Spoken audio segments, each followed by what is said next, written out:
right, let's go to the flip side. Pat Mahomes. It's a different How group, do we though. stop It's a him different now? group. It is a different group. That's true. It might even be a different Uh, group than we saw last week in Philly. So how do we stop Patrick Mahomes here? What does he have to do?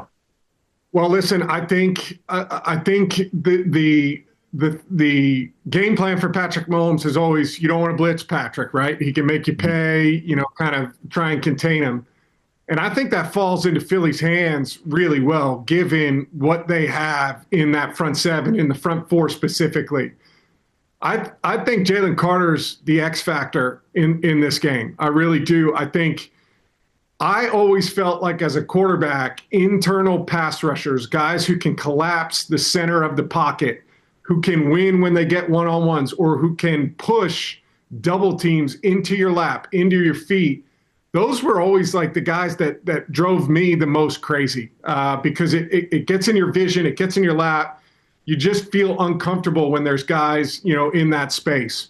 So I think, you've got the opportunity to contain rush on the outside, not worry about winning one-on-ones, right? Trying to get that elite edge rush, but allow Jalen Carter to win and shoot a shot if he gets one-on-ones, or collapse the pocket and push to the center of the pocket and try and make the view for Patrick Mahomes cloudy while having 7 guys in the back end defending their passing game, right? I think, if you choose to go man-to-man, they've got some explosive players. Xavier Worthy, great speed.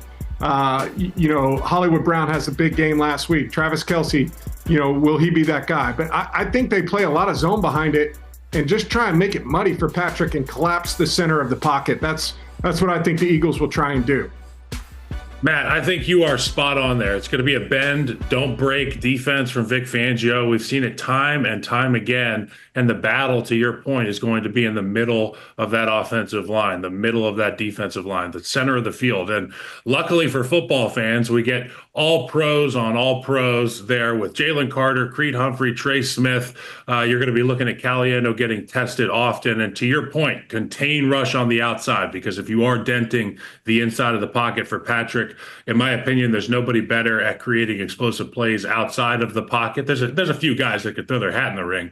But in this matchup, it's Patrick Mahomes by a mile. So you're going to want to contain rush him. But that's going to be the battle. It's going to be Trey Smith and Creed Humphrey and the boys against Jalen Carter and that interior defensive line of the Philadelphia Eagles. That's where the game will be won or lost, in my opinion.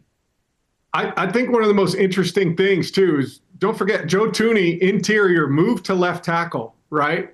And you're talking about that coming in, like that was the weak spot, but the strength of the interior of the defensive line for the Philadelphia Eagles, it's just going to be interesting to see how that shakes out. I was going to ask you this, Kyle, and tell me if this is crazy or not, because obviously they kicked Tooney out to left tackle throughout the playoffs here. But the Eagles' strengths on the interior, their best rushers, Milton Williams, Jalen Carter, those are their 2 best rushers. Those are defensive tackles. They are the ones exposing your guards. And that's where the most impactful pressure on Patrick Mahomes is. He can deal with edge pressure. He can run away from that stuff. Do we consider moving Tooney back in to guard for this game specifically because of this matchup? Or is that insane at this point, given how the offense has looked with him at left tackle?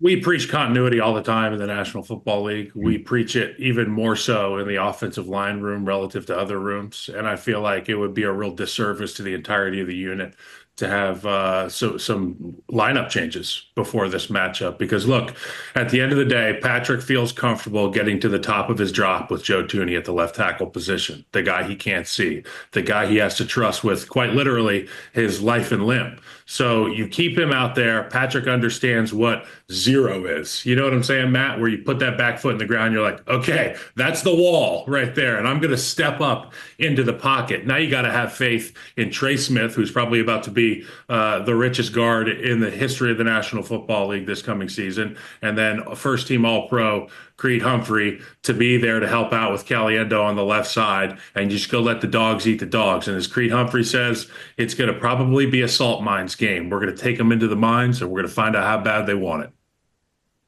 Going to be very interesting to see, because all the things that people usually preach, what you got to have to beat Patrick Mahomes, slow down this offense, the Eagles uniquely qualified to have. They've been, since their bye week in week 5, the best rushing defense in the NFL and the best passing defense in the NFL. So a movable object meets a unstoppable force, one of those sort of things. That's going to be this Super Bowl when the Chiefs have the ball.